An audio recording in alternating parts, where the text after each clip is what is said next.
What if you're not burned out? What if you're not disengaged? What if you haven't lost your ambition? What if you're simply performing for an audience that is no longer yours to serve?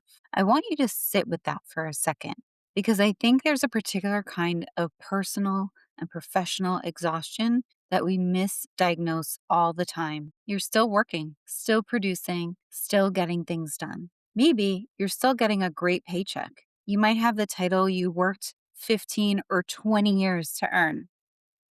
People might look at your career and think, what could you possibly be unhappy about? And yet something feels different. You're being heard, but you're not sure you're being valued. You have ideas, but you're editing them before they even leave your mouth. You see around corners, but you've stopped pointing out what's coming. You know how to solve the problem, but increasingly you find yourself thinking, why am I still running toward every fire? And maybe the most confusing part is this: you're still good at the job. That's what I want to talk about today. Because sometimes the most dangerous moment in a high performer's career isn't when they start failing. It's when they become extraordinarily good at succeeding at something they no longer want. Welcome back to Holding the Room. I'm Melissa Sierra, and today we're going inside the leadership laboratory to talk about something I've experienced personally, something I now see differently because of my work as a coach, and something my own DISC assessment helped me understand in an unexpected way. We're talking about preservation mode, how your strengths can actually help you stay too long, how to tell the difference between healthy adaptation and self abandonment, how to use DISC without turning four letters into a resignation letter, and how to determine whether you need a new job, a new way of operating, a new audience, or simply a new definition of success. Because those are very different decisions. And I think we're far too quick to collapse them into one. So let's talk about when character stops speaking for itself. Here's what I've been noticing. There was a point in my own career when something changed. It wasn't that I suddenly stopped caring. It wasn't that I stopped being capable. It wasn't even that people stopped listening to me. I was being heard, but I didn't always feel valued for the perspectives I was bringing. And that is entirely different. I spent years developing an ability to see around blind corners. I have an entrepreneurial spirit. I'm naturally future forward.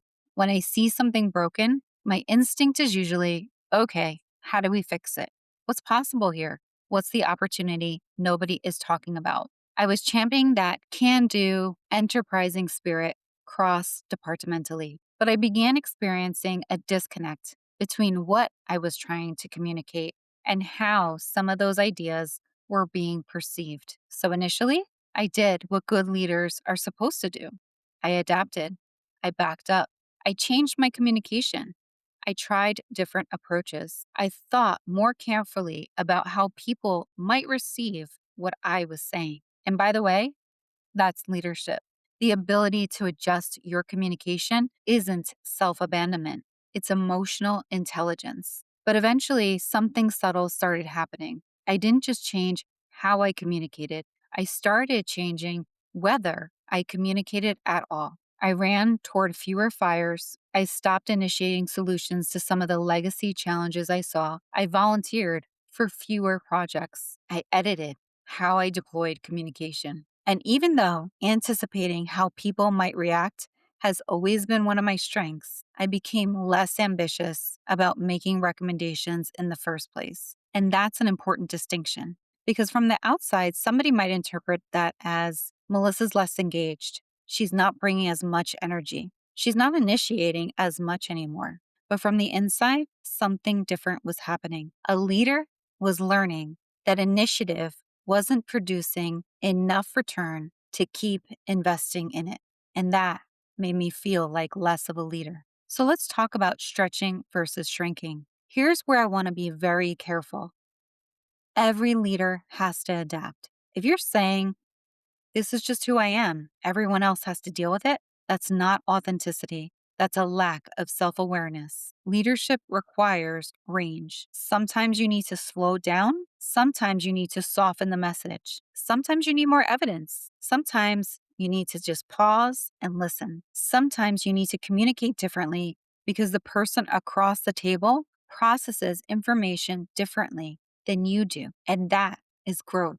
So, how do you know when adaptation has crossed the line? For me, it was when adaptation started creating self distrust. I began questioning relationships, questioning expertise I'd amassed far beyond the four walls of one organization, over editing, and eventually operating with a level of paranoia around how things might be perceived. That's the line I want you to pay attention to. Healthy adaptation says, how can I communicate this more effectively? Misalignment eventually starts to ask, can I trust myself to communicate this at all? Healthy adaptation stretches you, but chronic misalignment shrinks you. When you're stretching, you may be uncomfortable, but you're learning. When you're shrinking, you begin doubting characteristics that have been validated across years, environments, relationships, and outcomes. You're not reading the room anymore. You're bracing for the room, and that's preservation mode. The original concept behind this episode was to identify that state through questions like, whose approval am I afraid of losing? If I hit every target this year, will I like who is left? Am I using my strengths or masking to survive?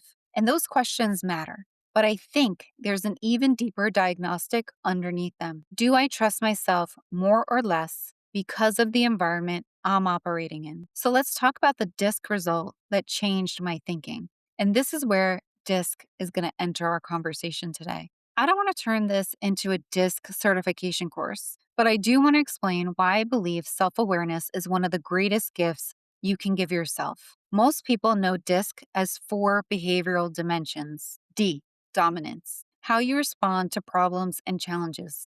Influence, how you influence people. S, for steadiness, how you respond to pace and change. C, compliance or conscientiousness, how you respond to rules, procedures, and standards. DISC doesn't tell you whether you're a good person. It doesn't tell you whether you should be a CEO. It definitely doesn't tell you to quit your job on any given day. It gives you language for how you tend to operate. And when I took my own assessment, I saw something interesting. My natural DISC was approximately D83, I84, S8, and C22. My adaptive profile was D85, I83, S6, and C22. They're almost identical. My report literally says I see little need to change my approach to problems and influencing others in my current environment. It also describes a natural style that is ambitious, strong willed, people oriented, fast moving, and comfortable with variety. And that challenged the original thesis I had for this episode because I originally thought maybe preservation mode shows up when your adapted style becomes dramatically different from your natural style. And yes, that can be absolutely useful data, but it wasn't my data. I wasn't becoming someone completely different to survive my environment. In many ways, I was still me. And that unlocked something bigger. You can be completely yourself and still be giving the best of yourself to the wrong target. Pause. I want you to write that down because alignment isn't simply, am I behaving authentically? There are at least three questions. Am I behaving like myself? Is this environment activating and valuing what I naturally bring? And are my strongest behaviors pointed towards something I still want? Those are not the same question. So let's pivot to the preservation amplifier. This led me to something I've started thinking about as the preservation amplifier. Because when we're under pressure, we don't necessarily become somebody else. Sometimes we become more of ourselves. We turn up the strength that has always worked.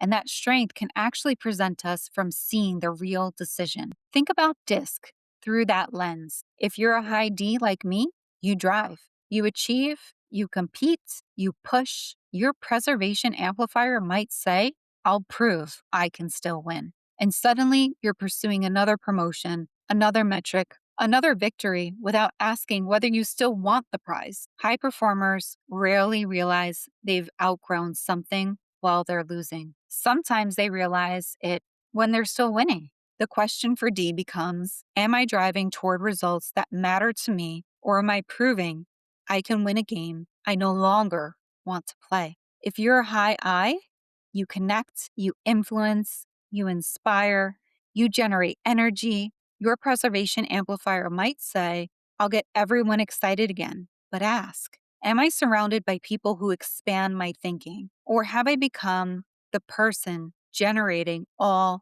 the energy? Am I connecting because I'm inspired, or performing because I need the room to validate me? If you're a high S, you stabilize, you support, you create continuity. Your preservation amplifier might say, I'll keep everything together.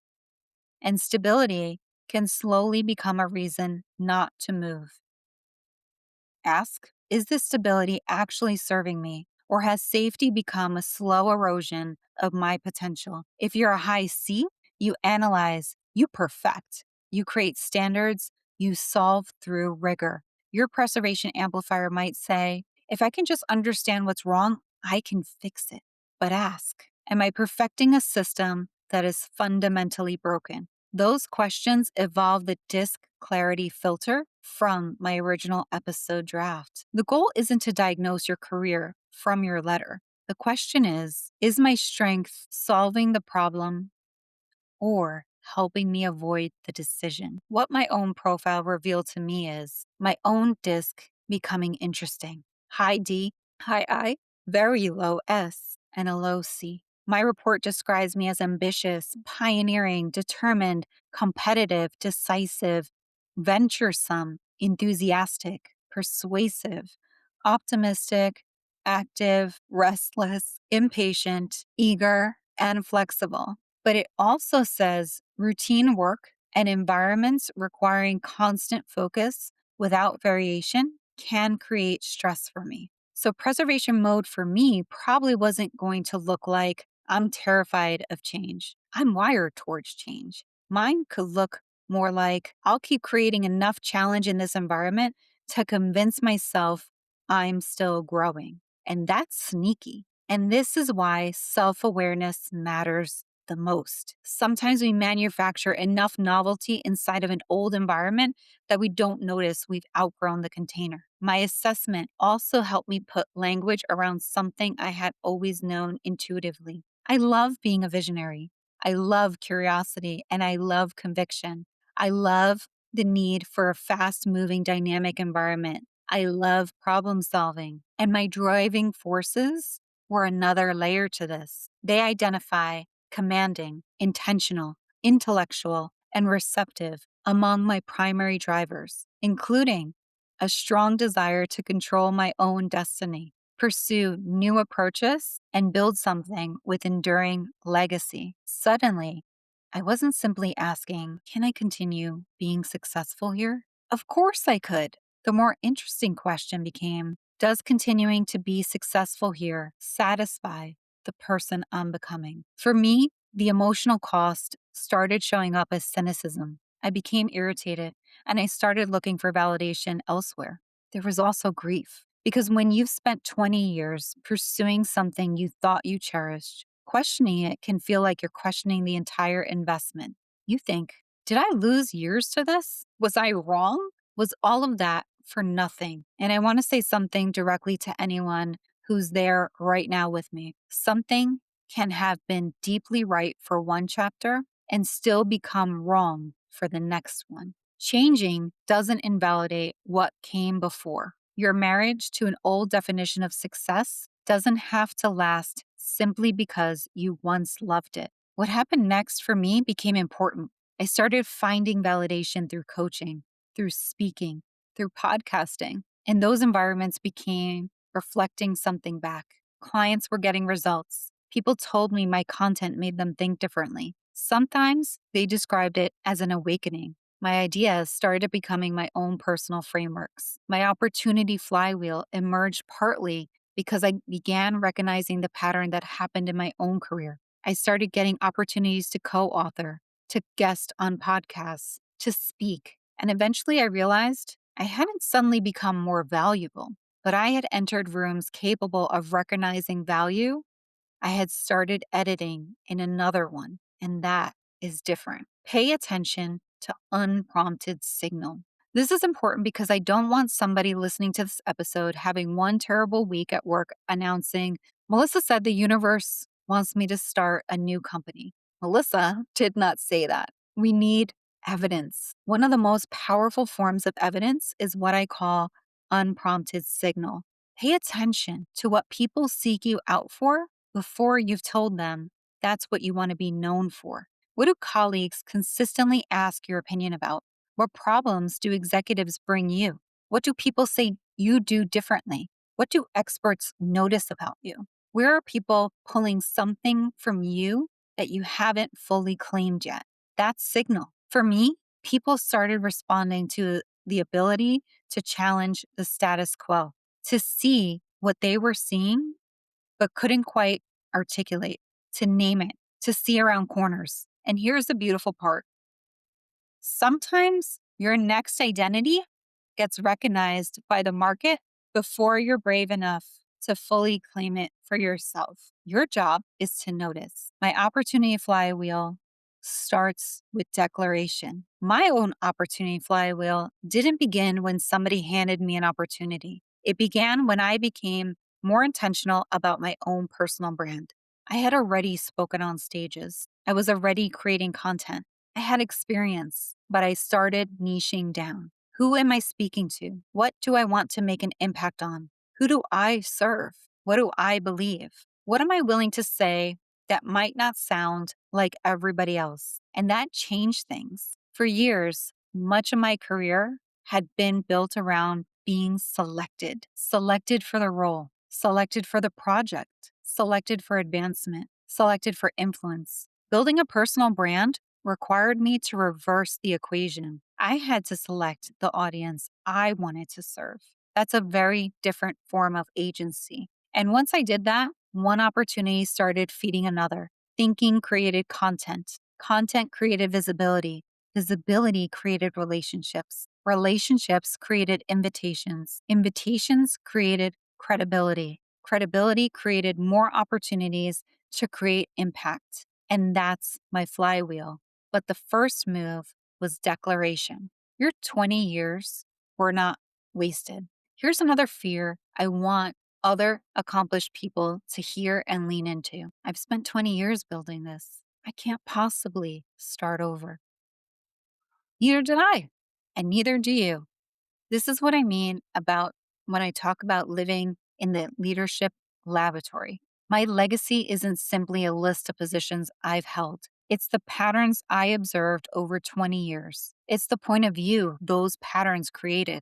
It's my network, my judgment, my credibility, my ability to anticipate reactions, my ability to see around corners, my understanding of how organizations actually behave, not simply how the organization says they're supposed to behave. A title didn't give me those things. A job description didn't give me those things. The work did. The observation did. The experiences did. And I own that. Here's how I think about it now. Your title is rented. Your experience is owned. I didn't leave 20 years behind. I claimed 20 years of evidence. And I began asking, how can that evidence serve an evolved identity? That is not starting over. That's starting from experience. Update your performance review. This required another shift. I had to change my definition of success. For years, my scorecard looked a lot like ambitious executive scorecards: title, salary, organizational influence, eventually arriving at the C suite.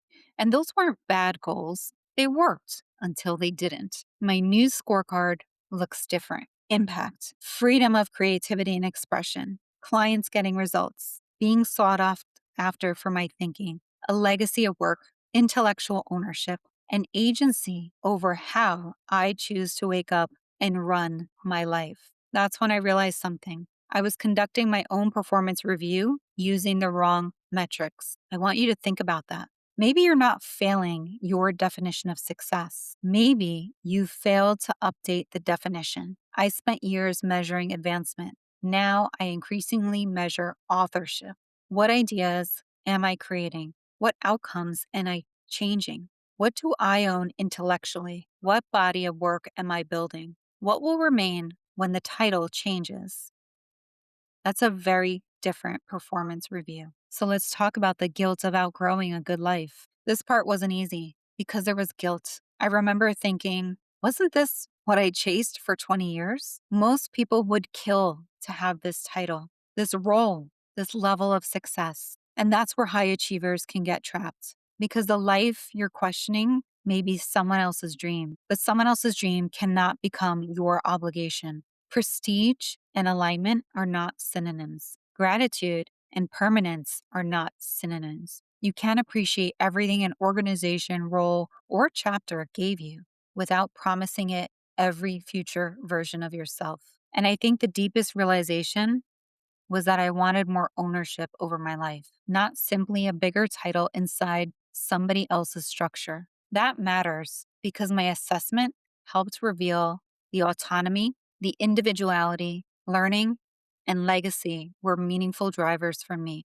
For years, title and organizational influence had been vehicles for those needs, but eventually they weren't enough. The destination hadn't necessarily changed overnight, the vehicle had. Fear doesn't have to disappear. Now, let's talk about the part that Instagram posts like to skip: fear, financial security, predictability, status. I became a big fish in a big pond, and entrepreneurship meant becoming a beginner again. There is variability, there is uncertainty, there still is.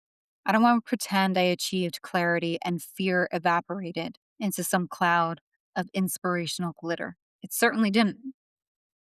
The fear is still there, but I stopped allowing fear to outweigh what the market was telling me. People were responding, clients were getting results, opportunities were appearing. People wanted somebody willing to disrupt the status quo, someone willing to see what they see, someone willing to name it. So courage became something different for me. Courage wasn't when I stopped being afraid. Courage was when fear stopped being the only data point in the room. And that's what I want for you too. Not recklessness, but evidence. One of the greatest surprises of this journey has been how much I've learned from becoming a beginner. I learned more becoming a beginner than I learned through some promotions because advancement teaches you how to become increasingly competent inside systems. But beginning again forces you to ask, should the system have existed at all? I had to learn not to assume I had all the answers, to ask for help instead of always being the person with the solution, to become more flexible, more responsive, to build systems of strength and efficiency instead of inheriting them. And I had to develop enough personal identity to stand behind my own unique selling proposition. When you've had a big corporate title, sometimes the title introduces you before you enter the room. When you're building something yourself, your point of view has to introduce you. Becoming a beginner taught me to embrace the idea that every day can contain another discovery. Maybe the opposite of senior isn't junior. Maybe it's curious. You don't have to quit to become a beginner. I know what some of you are thinking. Melissa, I have absolutely no desire to be an entrepreneur. Well, good. You don't have to. This episode isn't an entrepreneurship recruitment drive. You can become a beginner again inside your own organization. Start networking internally differently. Who are the people you've admired but never actually taken to lunch or coffee? What new team is doing work you don't fully understand? What legacy team has expertise you haven't tapped into? What cross functional problem has been kicked down the road for 3 years because everyone has decided that's just how it works here? Go investigate it and then look at your operating system, standing meetings, legacy reporting, processes, approval structures, and ask. The spirit of why we started this was probably right at the time, but we've evolved. If we were designing it today, would we build it the same way? That's beginner mode, not pretending you don't know anything, making your experience permeable again. Now, I want to give you something practical. Before deciding you need to leave anything, go backward. I call this the career expansion recall. Think about periods in your career when you felt the most expansive, not necessarily when you had the biggest title, but when did you feel alive? What were you solving? Who were you around? What kinds of decisions were you making? Were you building, creating, leading, teaching, stabilizing, challenging? What outcomes were occurring? How did you feel about yourself outside of work? What characteristics of yours were being exercised regularly? Write it all down because most people approach career reinvention by asking, what job do I want next? But I want you to try asking, under what conditions does the best version of me consistently emerge? Now you have something useful. So let's talk about the 30-day room audit. Don't make a career decision from one feeling. Collect data. For 30 days, audit how you show up in important meetings. After each one, I want you to write down, did I lead? Did I contribute? Did I defer? Did I mostly observe? Did I tune out? Did I feel inspired? Maybe I was neutral. Was I irritated? Did I get that unmistakable ick feeling? Did I have an idea I chose not to share? Did I over edit? Was I genuinely curious about the problem? Or was I simply trying to survive the hour? Don't judge one meeting, look at the full month.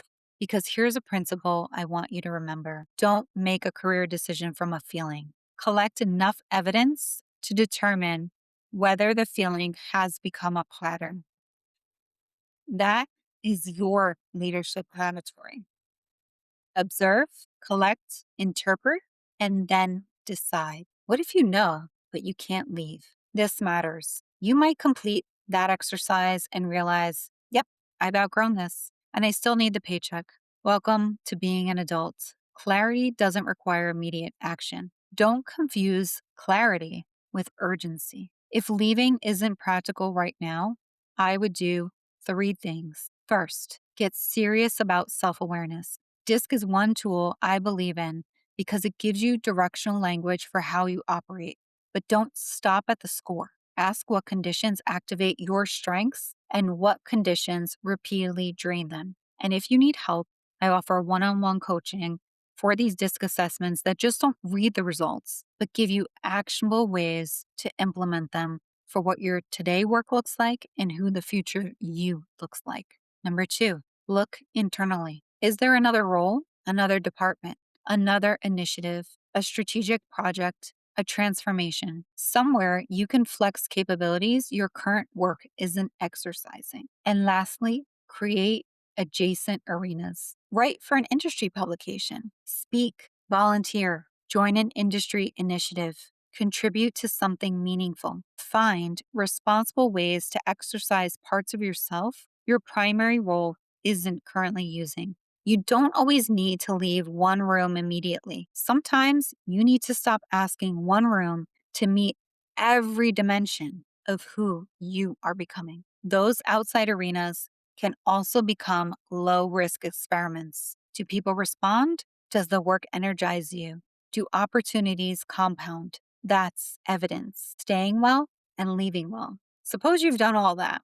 You've collected the evidence, you've tried internal experiments, you've built self awareness, and you still know this chapter is ending. What do you owe the organization? For me, these are non negotiable: professionalism, good work, transparency, transition support, gratitude. Those are not organizational values, they're your values. If you abandon them because you're frustrated, you're allowing the environment to determine your character. And your character is yours. Quality shouldn't collapse because your commitment is changing. Trust matters, credibility matters, your reputation matters. But here's what you don't owe: endless fighting. There has to be acceptance around what you can control. And if you've consciously decided something isn't yours to fix anymore, ask yourself, why am I still fighting like my identity depends on fixing it? You can withdraw your fight without withdrawing your your character. You can care without rescuing, contribute without convincing, be grateful without remaining indefinitely.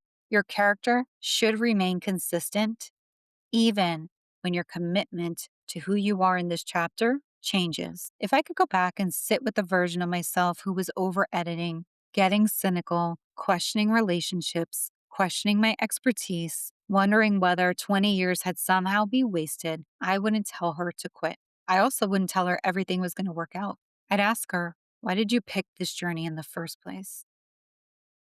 And when was the last time you felt inspired by the work you put into in the world and your role in creating it versus simply progressing along the painted path an organization gave you? That's a very different question because the painted path is seductive. Do good work, get promoted, make more money, gain influence, reach the C suite. Again, nothing wrong with it until the path itself becomes purpose. Then one day you wake up with everything you were supposed to want and wonder why it doesn't feel like enough. That's not necessarily ingratitude. It may just be the information that you need. So here's this week's laboratory challenge for you. Not next quarter, not after your performance review, within the next 24 hours, wherever you're watching or listening to this episode. And I also want you to subscribe if you want more practical leadership tips. First, I want you to step back from your title, step back from your resume, step back from what your boss thinks, step back from LinkedIn, and ask, what word or words describe the value I bring to my professional life? Maybe it's visionary, builder, connector, problem solver, challenger, creator, strategist, stabilizer, translator. And then ask, when was the last time I actually lived those words? Don't ask when somebody complimented you for them. Don't ask when they appeared on a performance review. When did you live them? If you call yourself a visionary, but you haven't proposed something bold in 6 months, that's data. If you call yourself a problem solver, but you've stopped trying to solve anything because you've learned the political cost isn't worth it, that's data.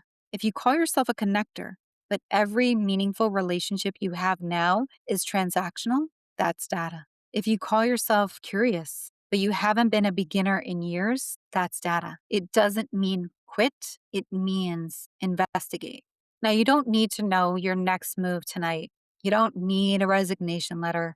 You don't need a 5-year plan. And DISC isn't going to make the decision for you. What self awareness can do is help you recognize the difference between who you are naturally, who your environment asks you to become, what your strengths are accomplishing, and whether those accomplishments still belong to the future you're trying to build. Because you can be completely yourself and still be giving the best of yourself to the wrong target. You can still be winning and realize you no longer want the prize. You can appreciate the path that got you here without agreeing to stay on it forever. And you can carry everything you've learned forward. Remember, your title is rented. Your experience is owned. I didn't leave 20 years behind. I claimed 20 years of evidence. That's what the leadership laboratory means to me. Every meeting, every difficult relationship, every success, every mistake, every promotion, every moment you were underestimated, every room that you flourished, every room where you shrank. It's all data. And your job isn't to collect achievements forever. Your job is to pay enough attention to understand what they're teaching you. So this week, name your value and then ask yourself, when was the last time I lived it? Because maybe you haven't lost your ambition. Maybe you haven't lost your edge. And maybe you aren't burned out. Maybe you're finally becoming aware of something you've been trying not to see. Maybe you've just been performing for the wrong audience. Stay curious. Keep building your leadership laboratory. Keep creating opportunity. And I'll see you next time on the holding room. Thanks for listening. And please share this episode if you think that there's someone who needs to hear it today.